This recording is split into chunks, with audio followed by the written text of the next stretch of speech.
Apa sih hoarding disorder tuh secara simpelnya tuh? Cara simple, hoarding disorder adalah suka mengumpulkan barang, titik. Kalau rumah yang berantakan itu tuh bisa nggak sih dikategorikan hoarding disorder? Kalau berantakan itu kan terkait dengan ordernya gitu, jadi urutannya yang mungkin kacau. Tapi kalau misalnya kita taruh, ini bisa ditaruh di mana, dan akhirnya tuh ada versi rapinya. Kalau hoarding disorder, dia menyimpan suatu yang memang tidak tempatnya di situ. Apa sih yang terjadi di otak pelaku hoarding disorder? Masalah di otak apa sih yang terjadi? Yang paling utama itu sebenarnya ada di bagian yang namanya itu anterior cingulate cortex sama insula. Itu adalah bagian otak yang berhubungan dengan emotional pain. Jadi, ketika dia dipisahkan dengan barang tersebut, otaknya mengalami rasa sakit. Apakah hoarding disorder itu tuh bisa terjadi secara digital? Oke, ini menarik sekali. Halo semuanya, selamat datang kembali di podcast Ruang Tunggu. Kalian penasaran sama kesehatan mental? Yuk cari tahu bareng-bareng di podcast Ruang Tunggu. Karena di podcast Ruang Tunggu, kita tuh nggak cuma menunggu, tapi juga mencari tahu. Asik. Yuk, mulai syuting dulu. Udah siap semuanya? Siap. And action. Oke, hari ini tuh sebenarnya segmennya kesemangka. Segmennya tuh rambutan, karena banyak banget pertanyaan ya. Udah lama juga kita nggak buka segmen rambutan. Dan menarik sih, aku juga relate sama pertanyaan yang hari ini gitu. Kalau kemarin kita bahas tentang hopeless romantic, tentang friendzone gitu ya. Aku ya oke lah, relate nggak relate gitu. Tapi soal yang ini aku sangat-sangat relate. Dan pasti yang lain juga ngerasa iya lagi Pasti gitu. itu ya. Coba dong sini dong, dibawa dong kotak bowl of semangkanya yang dibawain Nunu. Bahkan tuh bukan semangka, itu rambutan. Ya kan ini Nunu kayak kerja kayak gini. Oke, dan sekali lagi ya teman-teman, terima kasih banget yang sudah memberikan pertanyaan di kolom komentar. Kami baca satu dan ini adalah bukti bahwa kami membacanya. Dan yang kalau misalnya ngisi di link juga kita bacain juga kok gitu. Dan ini tuh biasanya pertanyaan kayak kok cuma 2 sih, kan kita banyak nanyanya, kan kita sering gitu. Ini tuh adalah kumpulan pertanyaan yang kita rangkum jadinya. Yang temanya sama kita rangkum, terus kita jadikan pertanyaan di bowl of rambutan ini. Oke, ini ada pertanyaan pertama, aku bacain ya. Ini kenapa aku bilang relate, udah ini juga kalian ngerasa kayak iya lagi, atau kalian juga ngerasa pasti akan kayak iya aku punya lagi temen yang kayak gitu, atau iya lagi aku punya lagi keluarga yang kayak gitu. Nih, karena kita akan bahas tentang Dok, saya mau tanya bagaimana cara untuk menyembuhkan hoarding disorder. Ayah saya ini sangat keras kepala kalau saya mau membuang barang yang tidak terpakai. Ayah saya tidak mau mendengar. Mungkin karena saya bukan background yang mengerti saat ini. Gue curiga kakak gue sih yang nanya. Terus pertanyaan kedua ya. Dok, tolong dong bahas hoarding disorder pada gen boomers dong. Kenapa mereka cenderung seperti itu? Sebenarnya sih nggak tentang gen boomers doang sih. Cuman emang dilanjutin juga sama dia. Gangguan hoarding disorder di Gen Z apa penyebabnya? Kesamaan sama boomers kah atau gimana? Kayak gitu. Jadi menurut aku ya, karena kan kemarin juga kita ngeliat tuh fenomena-fenomena di sosial media di mana kosannya Gen Z atau kosannya millennials tuh berantakan banget. Betul. Terus kayak penuh dengan sampah, atau enggak kayak kosannya tuh ditinggalin atau kontrakannya tuh ditinggalin pas dibuka. Wah, itu definisi kapal pecah begitu ya. Dan bukan cuma sekadar berantakan, tapi bertumpuk-tumpuk kayak isinya udah nggak tahu apa lagi. Ada sampah, ada kotoran hewan mungkin, banyak banget lah gitu ya isinya. Jadi kayak kok bisa ini tuh terjadi nggak cuma di satu generasi tapi bergenerasi-generasi selanjutnya. Apakah ini diturunkan? Apakah ini kebiasaan dari sana atau emang orangnya seperti itu? Atau apakah ini sebuah gangguan? Mari kita kupas tuntas di podcast Ruang Tunggu. Oke, jadi untuk membuka pertanyaan, apa sih hoarding disorder tuh secara simpelnya tuh? Cara simple, hoarding disorder adalah suka mengumpulkan barang, titik. Oh iya? Kan kesannya sepertinya, oke, kok tampaknya baik-baik saja. Nah, tapi ada tapinya nih. Panjang sebenarnya kriteria diagnostik dari hoarding disorder itu cukup panjang. Tapi kalau kita mau gampangnya, aku akan merangkum 3 hal lah gitu yang pentingnya di situ ya. Yang pertama, pada hoarding disorder ini, dia tuh punya kecenderungan untuk mengumpulkan barang dalam jumlah yang banyak yang tidak sesuai dengan value-nya. Misalnya kalau orang ngumpulin emas, wajar gitu kan. Yang ngumpulin tas, sepatu, wajar. Tapi dia bisa ngumpulin mungkin headset yang udah gak kepakai.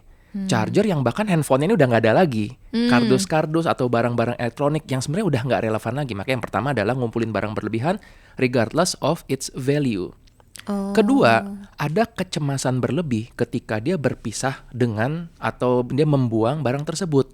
Makanya ketika dia disuruh untuk, ini kan udah gak kepakai nih, buang aja.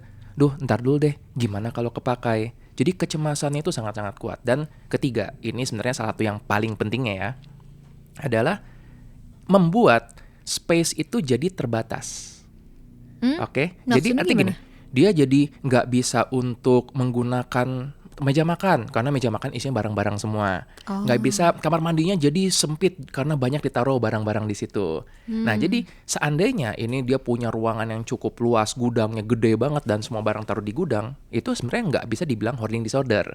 Kenapa? Karena mungkin belum menimbulkan penderitaan bagi dia, belum menimbulkan gangguan fungsi. Tapi suatu saat ketika misalnya tadi gudang tersebut makin penuh dan makin lama keluar dan mulai mengisi ruangan-ruangannya, space dalam rumah, itu bisa dikategorikan sebagai hoarding disorder. Nah, apakah ini terjadinya pada boomer saja? Enggak kok, bisa jadi pada siapapun.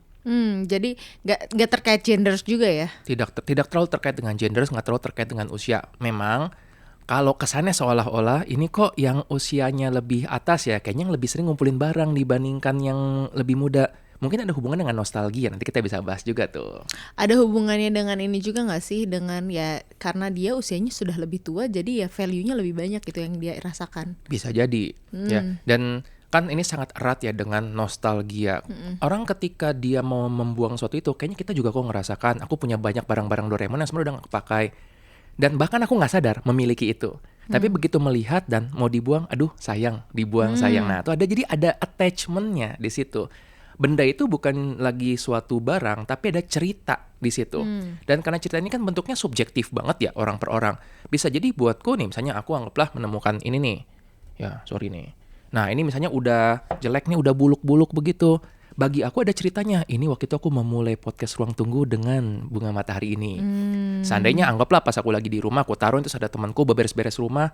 Ini apa udah jelek, buang aja ya. Bisa jadi buat dia nggak ada ceritanya. Nah, ini yang membuat attachment itu jadi berbeda antara satu orang dengan orang lainnya. Ini tadi tuh kan kamu bilang tentang soal kalau misalnya barangnya tersimpan di lemari, di gudang atau di kamar pribadi, itu masih belum terkategorikan oleh hoarding disorder. Kayak gitu. Jadi kalaupun barang yang di dalam lemari ataupun barang yang ada di dalam gudang itu sudah tidak terpakai selama bertahun-tahun bahkan puluhan tahun, itu nggak masalah. Tidak masalah karena kan kita untuk mendiagnosis itu butuh namanya kriteria diagnosis. Kebetulan salah satu kriteria diagnosisnya memang menyebutkan dia harus memakan space di ruangan dia kerja atau ruangan dia tinggal. Karena itu nanti kan menimbulkan penderitaan dan gangguan fungsi. Jadi bayangin kalau ada orang punya gudang seluas 1 hektar taruh semua barang situ, ya udah gitu kan nggak menderita jadinya. Orang-orang lain pun nggak menderita juga begitu. Baik. Terus aku jadinya timbul 2 pertanyaan baru. Kalau gitu ciri-ciri orang yang dengan diagnosa hoarding disorder awal tuh kayak gimana? Dan kayak misalnya apakah ini hoarding disorder nih ada kaitan eratnya sama kegiatan menunda nggak sih? Oke, dari menunda dulu dia lebih gampang nih menjawabnya nih. Kalau tentang menunda itu nggak selalu hoarding disorder. Karena kalau menunda itu kan masalahnya masalah perilaku. Mau ngebuang sekarang, nanti deh dikumpulin dulu. Aku juga kadang-kadang tuh kayak ngumpulin sampah dulu, udah 1 box baru buang. Nah itu kan menunda tuh. Tapi menunda ini paling nggak dia punya bayangan, punya plan bahwa suatu saat aku bakal get rid of these things.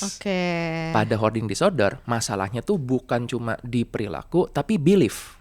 Ya, otaknya percaya bahwa aku pasti membutuhkan ini suatu saat nanti. Dan di feelings, bukan cuma belief tapi juga feelings. Feelings ini mengatakan kalau aku berpisah dengan barang ini, aku bakal menderita. Aku bakal menjadi sangat kehilangan. Dan menurut orang-orang lain mungkin tuh nggak masuk akal. Kayak misalnya ini charger, kamu bahkan udah nggak punya lagi. Itu charger handphone yang zaman dulu yang udah nggak kepake lagi. Dia akan berpikir, iya tapi siapa tahu nanti bakal kepakai. Jadi memang irasional jadinya. Gitu. Jadi gejala awalnya ya, mungkin mulai tadi dengan mengumpulkan barang dan punya keyword gini dalam otaknya. Siapa tahu nanti kepakai. Siapa tahu nanti bisa disombongkan. Kadang-kadang bisa gitu gak sih? Kalau itu masih mending karena kan berarti ada value-nya. Kayak misalnya nih ada kolektor games ya, dia ngoleksi game zaman dulu. Nah, itu kan ada value-nya, ada antiknya. Sedangkan kalau yang ini, yang pada hoarding ini, secara monetary value, secara value menurut orang-orang pun ini tidak masuk akal. Oke. Sekarang aku lebih paham lagi tentang hoarding disorders ini gitu. Nah, sekarang keterkaitannya hoarding disorder ini dengan rumah yang berantakan. Oke. Kan itu juga dibahas ya di buku kamu yang ini kan, yang topeng. Kalau rumah yang berantakan itu tuh bisa nggak sih dikategorikan dengan hoarding disorder?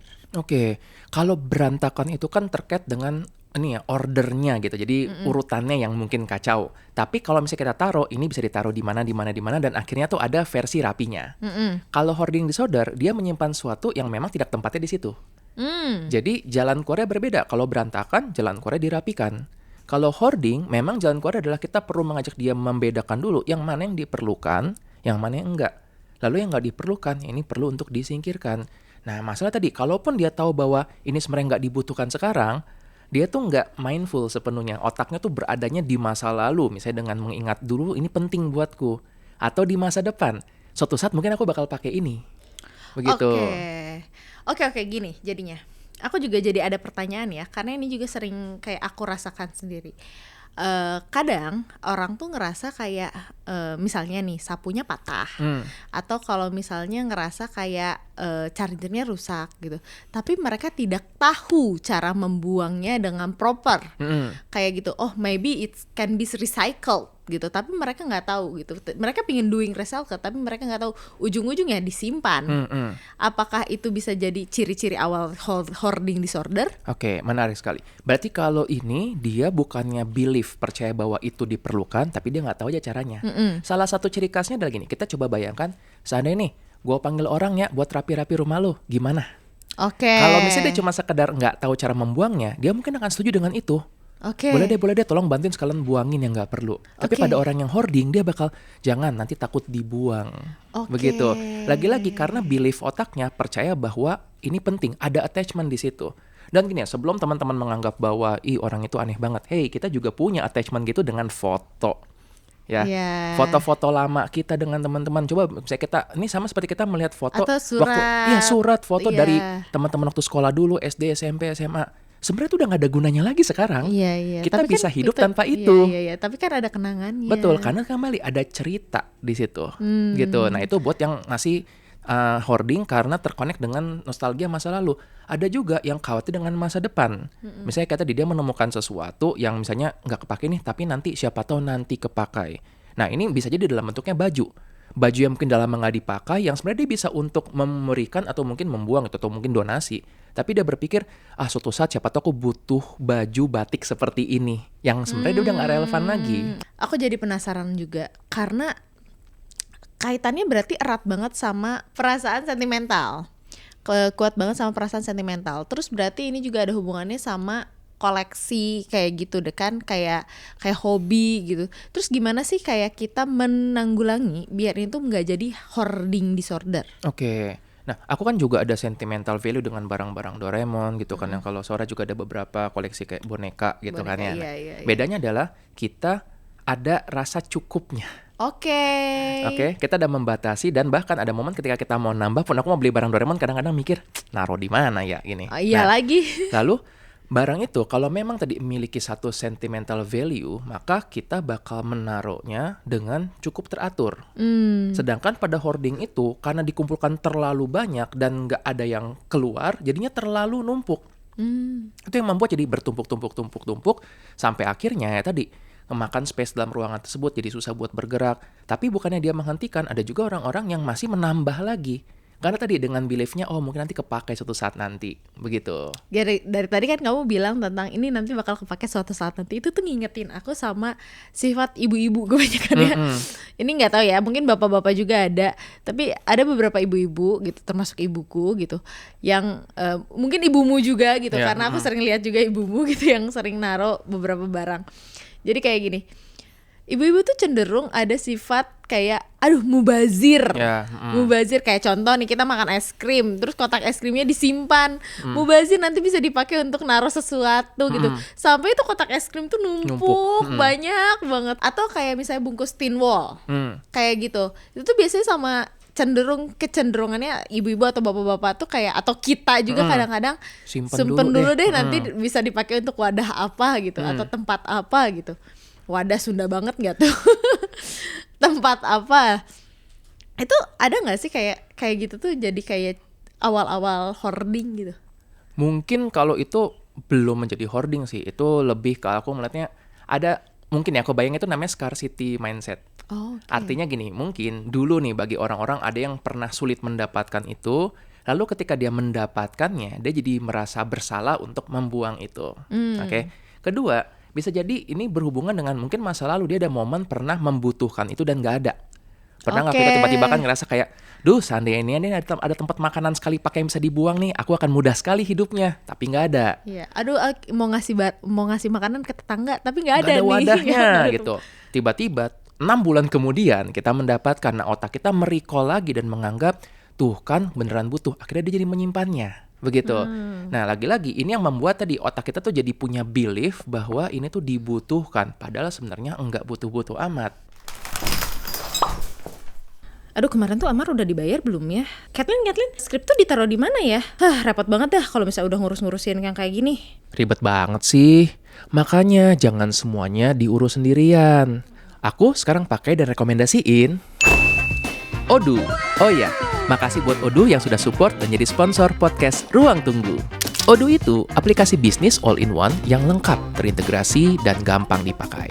Jadi, mulai dari project management, invoicing, Odoo udah dipakai banyak bisnis di Indonesia, dari UMKM sampai enterprise. Dan podcast Ruang Tunggu juga pakai Odoo loh. Nih, produksi podcast Ruang Tunggu sekarang bisa di-track semua di sini, dari nyusun episode, invite guest, sampai progress editing. Invoice dan pembayaran podcast juga bisa langsung dibuat cepat. Jadi, nggak perlu ribet pindah aplikasi. Laporan keuangan dan sales kita juga otomatis ke-track dengan gampang. Wah, kenapa nggak dari dulu sih? Ini sih bener-bener yang aku butuhin. Bener banget tuh. Kebetulan ada free trial selama 2 minggu. Buat kalian yang sering ngabisin waktu untuk urusan administratif bisnis, ini worth it banget buat dicoba. Klik link di deskripsi ya. Wah, ini sih bakal benar-benar ngebantu aku banget dan bakal ngehemat waktu aku banget. Jadi, kalau kalian mau manajemen yang lebih baik Dan ngehemat banyak waktu, biarin Odoo yang handle. keep it simple. Jadi, kapan sih ini tuh dikategorikan itu adalah hal yang umum dan kapan ini tuh dikategorikan disorder?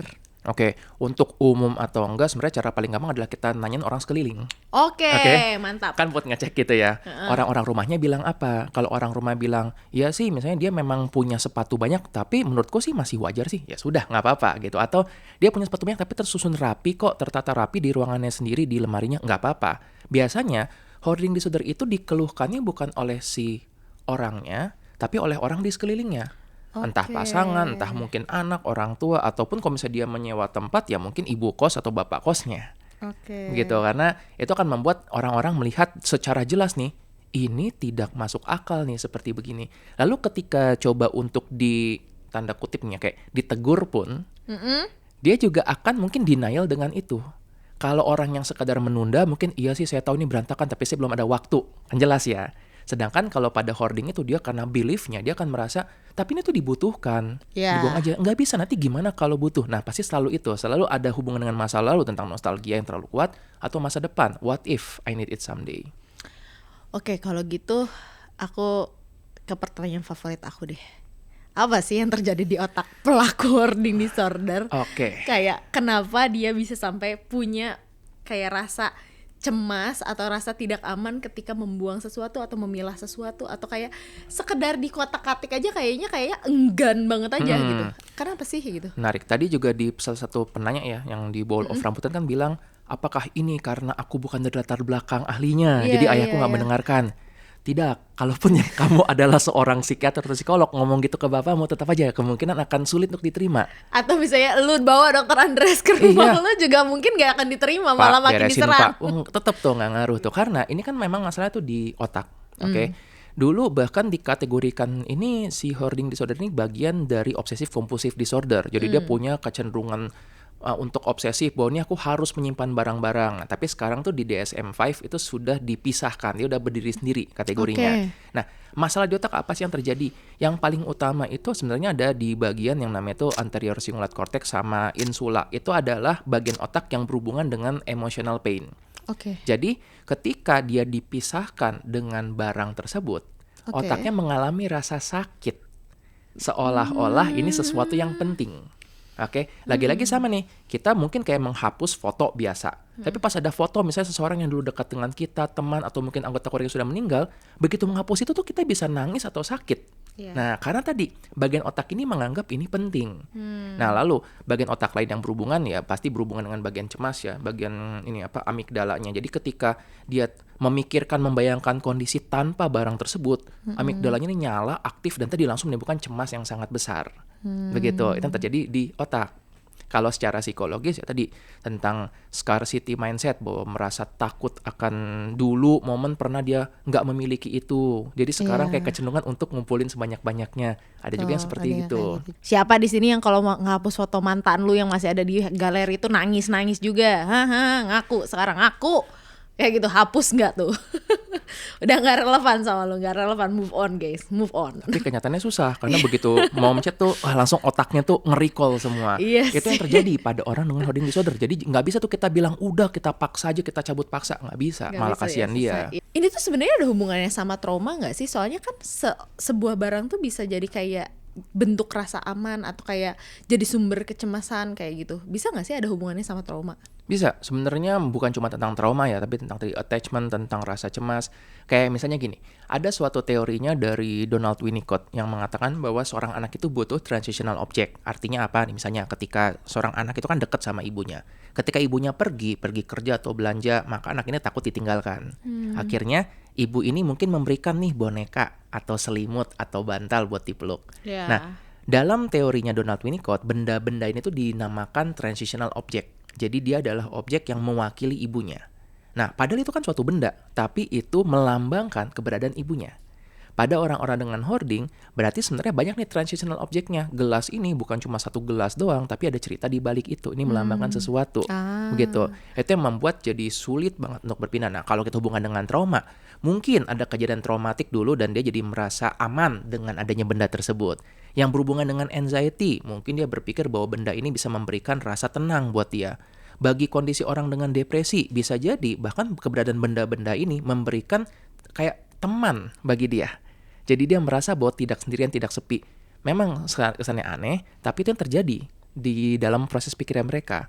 Makanya hoarding ini berhubungan banget dengan kondisi-kondisi psikiatri yang lainnya.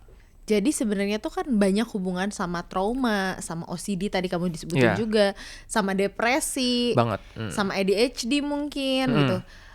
Dan aku jadi penasaran banget nih sama hubungan-hubungan hoarding disorder dengan kaitannya dengan mental health lainnya. Oke. Gimana kalau kita bahas di part 2? Boleh, karena itu bakal panjang sekali. Panjang banget soalnya. Karena kan ya ternyata ini bukan cuman dari satu, biasa ya kalau mental health itu nggak berhubungan cuman kayak satu berdiri sendiri, tapi kayak kadang-kadang bercabang. Betul. Betul. Gimana kalau misalnya kali kita bahas, oke, kita nanti lanjut ke part 2 ya. Oke. Oke gitu. Ini balik lagi nih ke pertanyaan tadi penanya kedua yang bilang katanya tuh boomer sama Gen Z tuh kelihatannya berbeda si mental health mental health disordernya. Hoarding disorder itu terlihat berbeda gitu. Oke. Kalau misalnya di boomers tuh tends to be kayak mengoleksi benda-benda yang gak relevan gitu. Tapi kalau misalnya di Gen Z tuh kadang-kadang tuh ya kayak yang rumah berantakan, sampah dan lain-lain gitu. Aku jadi penasaran ya. Aku nggak tahu kalau misalnya di boomers mungkin lebih banyaknya tuh sesuatu yang sentimental value. Kalau di Gen Z itu aku mikirnya sesuatu yang dengan belanja. Oke. Dan terutama kan sekarang tuh belanja tuh online tuh lebih mudah. Kan. Apakah pengaruh dari flash sales gitu atau kan diskon atau belanja online tuh lebih gampang gitu untuk mempengaruhi kita ke hoarding disorder? Aku belum menemukan studi yang benar-benar membedakan kedua hal ini, tapi kalau kita coba untuk mengira-ngira ya, perbedaan antara generasi atas dengan generasi sekarang adalah waktu generasi atas itu tumbuh besar dan berkembang, susah untuk mendapatkan barang. Betul. Sekarang nih, anggaplah kita disuruh untuk mencari ember plastik berwarna biru, gampang. menit ini juga bisa langsung dapat, langsung Iya. buka kan aplikasi ketemu. Tapi kalau orang yang sebelumnya ketika dia butuh ember berwarna tertentu, dia harus berpikir nyari di mana. Nah, Di pasar lah, yes, kemana dulu lah, harus jalan dulu. Nah, iya. ini membuat akhirnya tadi mendapatkan sesuatu jadi lebih susah. Jadi wajar kalau mereka jadi mengumpulkan banyak hal. Ini adalah cara survival sebenarnya Iya. gitu kan ya. Survival untuk hari-hari besoknya. Sebenarnya ini tuh bisa terjadi dari zaman kita purba nggak sih? Kayak dulu tuh kalau misalnya orang purba menemukan pohon yang berbuah, dan ketika pas kan pohon itu tidak berbuah setiap saat Betul. ya. Jadi begitu ngambil pohon berbuah, oh ini berbuah, mereka akan diam di situ selama-lama mungkin, Makan makan Betul. sebanyak-banyaknya. Karena nggak tahu kapan lagi nemu pohon yang berbuah. Nah, itu pun sebetulnya scarcity mindset. Karena jarang resource-nya, mumpung ada, ayo kita gunakan sebanyak-banyaknya. Ya jadi itu emang Gitu. bagian purba kita aja ya. Bisa. Nah, kedua, selain tadi yang susah mendapatkan itu, ada konsep yang namanya itu loss aversion. Jadi pada manusia lebih menyakitkan kehilangan sesuatu dibandingkan rasa senang ketika mendapatkan sesuatu. Kita pernah bahas tuh, kehilangan 1 juta jauh lebih menyakitkan daripada mendapatkan 1 juta. Betul. Nah, jadi bayangin semakin menambah usia, semakin banyak barang-barang yang dapatkan, apalagi ada unsur nostalgianya, kehilangan itu jadi menyakitkan banget. Benar. Nah, kalau perbedaannya dengan Gen Z adalah mendapatkan suatu cenderung lebih gampang. Jadi mungkin mereka nggak perlu untuk berpikir, aku harus menyimpan nih buat masa depan. Ya nanti kalau butuh bulan depan, tinggal beli bulan depan. Iya. Gitu. Nah, mungkin yang jadi jebakannya adalah tadi, karena sangat mudah mendapatkan itu, mereka mungkin jadi mengumpulkan barang-barang yang belum tentu diperlukan. Nah, loss aversion tetap terjadi pada usia berapapun. Jadi bisa jadi aku akan mendapatkan banyak barang-barang yang aku pun dulu pernah ya momen ketika ada awal-awal tuh belanja online, jadi beli segala macam. Yang setelah aku pikir-pikir, aku mungkin cuma pakai 1 kali terus nggak dipakai lagi. Tapi kalau disuruh untuk membuang pun tadi ada perasaan bersalahnya mungkin. Ya, Ada mubazir. mubazir dan loss aversion, kehilangan ini menyakitkan sekali. Jadi dia akan menyimpannya walaupun dia mungkin nggak berpikir bakal dibutuhkan kemudian hari. Ada rasa bersalah di situ. Oke, itu tuh kenapa aku bertanya seperti itu aku mengingatkan aku sama video-video yang kayak overconsumptions. Itu juga kan kayak ya quote and quote organize yang hoarding kan sebenarnya tuh, kayak kita sering banget ngelihat kayak benda yang ASMR menaruh barang di kulkas gitu. Padahal kan siapa yang makan barang sebanyak itu, ataupun siapa yang menaruh barang sebanyak itu di, atau pakai skincare sebanyak itu, atau pakai blush on sebanyak itu gitu.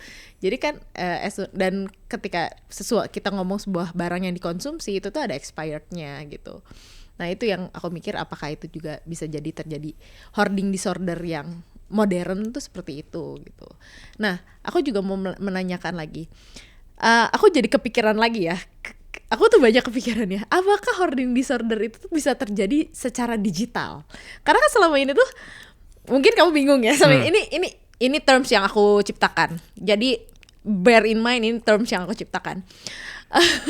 Selama ini kan kita tuh kalau misalnya ngelihat hoarding disorder tuh itu scattered around di our house kan, di rumah kita gitu. Nah, bayangin sekarang tuh kan eranya tuh digital banget kan.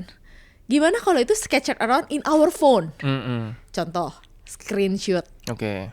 Contoh, foto makanan yang kita ambil berkali-kali tapi yang postingnya cuma satu, tapi kita nggak delete. Atau foto yang kita tagin selfie, foto blur, video nggak jelas, video konser yang gagal dan lain-lain, tapi kita nggak hapus-hapus, dan itu tuh cuma terjadi ya di situ-situ aja gitu, diem saja terus-terusan di handphone kita sampai memori handphone kita penuh, dan kita nggak pindahin ataupun kita nyewa cloud terus-terusan, subscribe cloud yang semakin hari tuh semakin mahal. Apakah itu termasuk hoarding disorder? Oke, ini menarik sekali. Karena diagnosis gangguan mental emosional itu terus berkembang. Kayak misalnya tuh dulu internet gaming disorder nggak ada, sekarang jadi ada, gitu kan. Ini pun suatu saat mungkin akan jadi kriteria yang baru sesuai dengan perkembangan digital, karena kita tidak bisa memasukkan ini sebagai kriteria hoarding disorder. Tadi kita bahas di awal ya. 1, ada keinginan berlebih untuk menyimpan barang-barang regardless of its value, terpenuhi. Kedua, perasaan nggak nyaman ketika dia berpisah dengan file tersebut, terpenuhi. Ketiga, dia nggak take up space. Oke, paling nggak di dunia nyatanya itu nggak mengganggu pergerakannya dia. Kalau di handphone mungkin memang penuh. Nah, bisa jadi nanti suatu saat ini akan jadi dipertimbangkan juga. Tapi take up space di cloud, cuy. Subscribe cloud tuh mahal. Betul, tetapi pada hoarding disorder fokusnya adalah pergerakan fisik manusia di dalam space dia tinggal. Oke. Itu yang bikin jadi susahnya. Nah, bisa jadi suatu saat nanti bakal bergeser ke situ. Bergeser lagi ya. Oke, dan Menarik, memang ya menarik. semakin banyak file, semakin banyak perlu dilakukan itu kan membuat kita menjadi Handphonenya jadi lemot full. juga. Betul, dan kita pun jadi bingung gitu. Makanya Iya. kita butuh sesuatu sistem untuk membuat keep it simple Iya gitu. bener. Masuk Masuk. pemirsa. Oke deh, ini pertanyaan terakhir banget dari aku karena ini sebenarnya pernah terjadi di orang sekitar aku ya. Mm-mm. Sering banget nih terkait kalau hoarding disorder ini tuh dikaitkannya sama sampah atau barang-barang yang tidak berguna atau yang low value. Tapi bisa nggak sih hoarding disorder ini terjadi di barang-barang yang mahal? Jadi kayak beli barang mahal, tas mahal, tapi taunya ditaruh di gudang sampai lupuh gitu, terus gak terawat dan lain-lain. Tapi ya take space juga Oke, gitu, dusnya di mana-mana gitu. Oke. Tapi ya kayak dia ngerasa kayak ini kan koleksi, ini kan apa ya, berlindung di balik kata koleksi, Oke. padahal tidak terpakai. Kalau kita kembalikan tadi ya ke kriteria diagnosisnya itu, pertama memang disebutkan itu regardless of its value. Artinya mau ini barang murah ataupun barang mahal sama-sama bisa menjadi barang untuk hoarding. Oke. Tapi memang bedanya semakin mahal suatu barang, kayaknya less likely untuk dia menumpuk itu secara berlebihan. Bisa tapi less likely gitu ya. Oke. Sedangkan Siapa kalau sih yang sekaya itu? iya, sedangkan kalau ngumpulin kardus, ngumpulin kayak mesin bekas itu kan masih bisa gitu karena tercecer di mana-mana. Nah, lalu yang kedua juga kita perlu perhatikan tadi, take up space di dalam rumahnya. Itu yang penting. Apabila dia memang orang yang cukup punya uang, kemungkinan sih punya uang untuk membuat gudang juga ya. Jadi mungkin nggak terlalu akan bermasalah dengan itu. Nah, ini makanya biasa terjadi hoarding disorder itu juga pada rumah yang atau kamar yang relatif sempit. Karena tempat untuk naruhnya itu nggak banyak. Begitu. Jadi kalau kita ngeliat di video itu benar-benar dia tidur lalu di sebelah tumpukan baju, tumpukan mungkin barang-barang, buku juga hati-hati bisa jadi hoarding juga loh. Oh, gitu kan. wow. Ada istilahnya tuh aku bahas di buku Topeng juga kan, itu cukup populer ya, sundoku. Keinginan Sundoku, untuk iya. membeli buku gitu yang penting nanti kebaca suatu saat nanti. Bener. In a way itu bisa jadi hoarding juga. Cuma karena buku itu ukurannya kan cuma segitu aja ya. Jadi 100 buku itu ya numpuknya paling juga cuma tinggi tertentu aja. Tapi kalau bayangkan ini adalah 100 tumpukan plastik misalnya, atau 100 mainan, 100 tas, itu kan banyak sekali. Tuh. Ini tuh ngingetin aku sebenarnya sama episode SpongeBob yang Sentimental Sponge. Itu ada di season 8 episode 3, aku sampai inget banget. Karena itu tuh SpongeBob tuh sentimen banget sama beberapa barangnya kayak gitu. Nanti kalian bisa nonton. Ini episodenya, salah satu contohnya. Nah, ini kita langsung aja masuk kali ya ke topik semangka. Oke. Jadi gimana dong solusinya? Kita harus ngapain? Jadi solusinya seperti apa? Sesi mengupas solusi kehidupan. Jadi sebenarnya hoarding disorder ini tuh bisa disembuhin sendiri dengan sendirinya, kesadaran sendiri, atau sebenarnya butuh diterapi, atau sebenarnya tuh kayak butuh diingetin sama orang lain, dibantu dipilih. Atau sebenarnya kayak ya udah gitu, biarin aja. Baik. Apakah bisa sembuh sendiri? Kayaknya tergantung jenisnya. Tergantung. Kalau ini terkait dengan ada sentimental value atau ada attachment, bisa jadi bakal sembuh.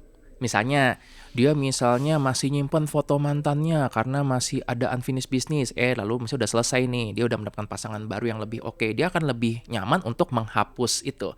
So in a way mungkin bisa. Tapi kalau akarnya adalah kecemasan, kekhawatiran bahwa suatu saat bakal kepakai, kayaknya sih hampir nggak mungkin ya sembuh sendiri. Gitu. Nah, biasanya untuk terapinya pada hoarding disorder ini memang kita menggunakan cognitive behavioral therapy. Nah, kalau untuk gampang ya mungkin aku akan bagi dalam seperti biasa 3 potong semangka ya untuk menangani hoarding disorder kalau ini terjadi pada kita ataupun terjadi pada orang lain. Yang pertama adalah kita perlu sadari dulu, ini bukan tentang barangnya, ini adalah attachment kita terhadap barang tersebut. Ya, ada cerita yang kita taruh di situ, ada mungkin sentimental value yang kita taruh di situ, itu yang membuat barang itu jadi punya rasa yang khusus. Tetapi kalau rasa itu dicabut, sebenarnya itu cuma benda biasa aja, yang sebenarnya nggak apa-apa untuk pergi. Tuh. Nah, kedua, apabila pengen merapikan, jangan merapikan langsung targetnya terlalu besar. Aku pengen pokoknya dalam hari ini harus beres semua atau minggu ini harus beres semua. Itu akan sangat menyakitkan. Ingat pada orang yang hoarding itu, dia setiap kali benda ini menjauh dari dia, otaknya tuh akan teriak, akan menganggap ini menderita kita. Ini rasa nggak aman. Jadi pelan-pelan aja. Jadi boleh nggak sih buang diem-diem? Buang diam-diam, tidak disarankan. Oke. Lah kalian bayangin ya, punya handphone nih, kalian punya foto-foto, terus tiba-tiba kalian tahu bahwa ternyata teman kalian pelan-pelan ngapus foto mantan kalian yang masih ada unfinished business. Kalau tahu apa nggak ngamuk tuh? Iya sih. Ya kan? Dan mungkin kita berpikir, lah kan dia nggak pernah lihat juga, dia nggak tahu. Suatu hari siapa tahu randomly cek gitu kan, loh kok nggak ada? Itu bisa jadi masalah besar. Oke? Nah, yang kedua, potongan semangat kedua adalah kalau misalnya kita mau merapikan, tadi kan kita udah bilang bahwa jangan terlalu terburu-buru ya, dan mulailah dengan dikit-dikit dulu. Jangan targetkan satu ruangan, satu laci dulu aja. Oke. Hari ini satu laci gitu, besok mungkin di atas permukaan meja. Dan bahkan aku kemarin menemukan ada satu konten yang menarik. Dia memiliki masalah dengan hoarding juga. Jadi yang dia targetkan adalah setiap hari aku harus membuang satu barang. Oke, that's good. Bagus ya. Dan satu ini nggak perlu yang besar, dia akan mulai dari yang kecil-kecil dulu. Misalnya ini nih udah ada baut yang udah lama di dalam laci, aku juga nggak tahu kenapa nih baut ada di sini. Dibuang sampai dia selesai. Nah, dengan melakukan itu, pelan-pelan dia jadi mulai berjarak dengan perasaan nggak nyaman itu. Ternyata nggak apa-apa kok membuang ini. Dan akhirnya dia mulai bisa untuk pelan-pelan berjarak dari barang-barang yang dia bikin dia itu sebenarnya sadar ini udah nggak perlu-perlu banget. Oke, nah potongan semangat ketiga tentu saja apabila ini sudah mengganggu sekali dan mungkin nggak bisa ditangani sendirian, gunakanlah bantuan profesional karena mungkin tadi butuh mungkin obat tertentu, teknik terapi tertentu, tetapi bisa kok untuk diselesaikan. Iya, dan kalau untuk membereskan rumahnya kan ada sekarang ya bantuan professional help untuk yang rumah yang hoarding disorder kan. Betul, itu pun bisa digunakan. Tapi ingat, ini hanya membereskan secara permukaan aja. Kalau akarnya nggak ditangani dalam waktu 1-2 tahun, numpuk lagi tuh semuanya. Oh, satu pertanyaan lagi. Apakah solusi pertama untuk hoarding disorder adalah buang barang? Oke. Kalau ada orang yang patah hati, apakah solusi utamanya adalah langsung punya pasangan lagi? Tidak. Nah, ya karena perlu dicari dulu akarnya kenapa. Kalau memang misalnya nih, dia habis mengalami kondisi depresi, jadi dia nggak mampu untuk ngapa-ngapain, akhirnya semua berantakan. Ketika proses recovery, mungkin yang dibutuhkan adalah bantuan profesional untuk membuang barang-barang yang diperlukan. Dengan syarat tadi, kondisi depresi atau underlying apapun yang membuat hoardingnya itu ada, sudah perbaikan. Karena kalau nggak ditangani, ngulang lagi. Oh, gara-gara kamu mention depresi ini aku jadi punya pertanyaan baru, tapi kayaknya kepanjangan. Kita lanjut deh ke part 2 gimana? Boleh.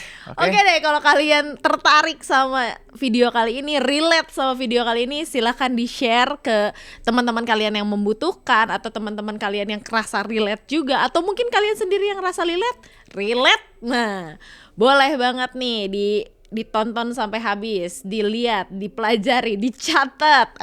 Ada satu. Apa lagi? Kadang-kadang nih orang ada hoarding watch later. Nanti ku tonton.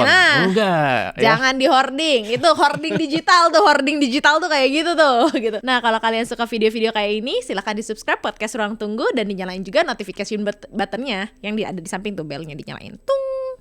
Jadi kalian gak ketinggalan video-video dari kami. Terutama nanti ya part 2 ini kayaknya bakal seru banget deh.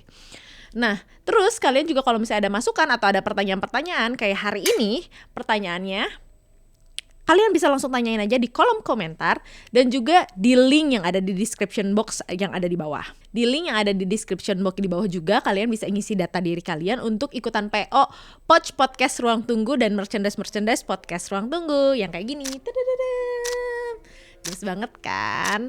Nah, kalian juga bisa dengerin podcast Ruang Tunggu di Spotify. Nah, podcast Ruang Tunggu juga sering update juga loh di TikTok dan Instagram. Tinggal di follow aja @podcastruangtunggu dan Instagramnya Dr. Andreas di @dr.dreamon dan Instagram aku di @littlesora.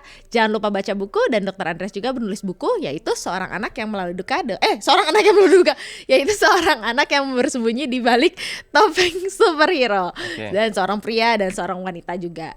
Terima kasih juga kepada Odoo yang sudah mensponsori video hari ini. Thank you Odoo. Keep it simple ya. Oke, kalau gitu sampai ketemu di part 2. Selamat nunggu Ruang Tunggu. Ingat, di setiap perhentian pasti ada ceritanya. Bye-bye. Ingat, keep it simple.